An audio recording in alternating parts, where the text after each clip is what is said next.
Say, man. So as a continuation from our previous video, yeah, that man I was talking to, you know, he was giving me my props, you know, on, you know, me running and stuff and being in the gym and stuff. And he was saying how kids don't have the same drive like how they used to have.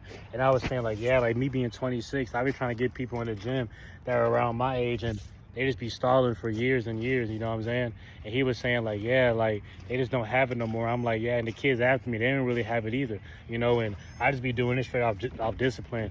And he was telling me how rare it is that, like, you know, me being young in this day and age really cares that much. And I'm just like, wow, like got me thinking like, wow, like what I do, like I'm so used to doing what I set my heart out to do. I'm so used to doing hard things that like I be forgetting sometimes that most people don't. And I be forgetting that they're actually hard for others as well. Like it's easy for me to get up and do it. It feels hard, but like at the end of the day, like the way I go about it, like I do it, you know what I'm saying? So at the end of the day, it's easy, even though it feels hard.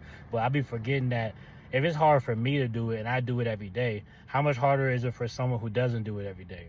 And this is just working out and then running and stuff. Like it's hard to push your body physically, you know what I'm saying? And when I look at it through that lens, it's like, damn, like, I got to give myself more credit, you know what I'm saying? I know a lot of times we don't want to be prideful of, you know, things that we set out to do. We don't want to feel vanity, but it's not vanity if you're just acknowledging the shit that you do, you know what I'm saying? Like I'm not over here bragging or whatnot. Like hell, like I don't even talk about like my accomplishments, you know what I'm saying?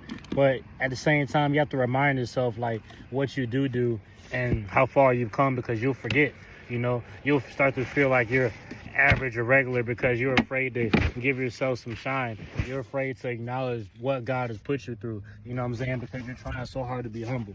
Always remain humble. But it's also good to acknowledge like the ability that God gave you to get up and do what you're supposed to do, you know what I'm saying? It's just fruits of your labor. It's not a problem for you to recognize it. Just don't get lost in feeling like you're necessarily better than someone who's not. But yeah, just don't get lost in vanity, you feel me? Y'all get what I'm trying to say.